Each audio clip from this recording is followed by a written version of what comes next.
बाग़ी से साम्हूं वक़्तु लॻी वियो आहे।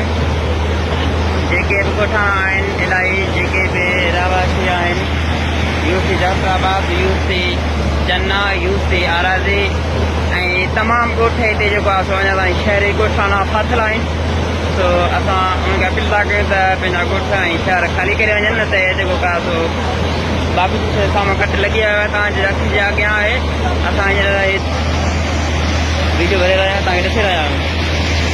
जेके बि दोस्त अञा नथा निकिरनि उन्हनि खे असां अपील था कयूं, जेके बि ॻोठाणा आहिनि नथा निकिरनि उन्हनि खे असां अपील था कयूं निकिरी वञनि, पंहिंजा घर ॻोठ ख़ाली करे वञनि। पाणी तमामु तेज़ आहे, तमामु तेज़ी सां वञी रहियो आहे। तव्हां ॾिसी रहिया आहियो तमामु तेज़ीअ सां। हीअ पाणी अधु कलाक में सभु यूसियूं ॿोड़े वेंदो। असां उन्हनि खे अपील था कयूं ॻोठाणनि खे त तमामु जल्द निकिरनि, न त हीउ जेको आहे सो तमामु पाणी तेज़ीअ सां वञी रहियो आहे। हीउ तमामु घणो नुक़सानु कंदो।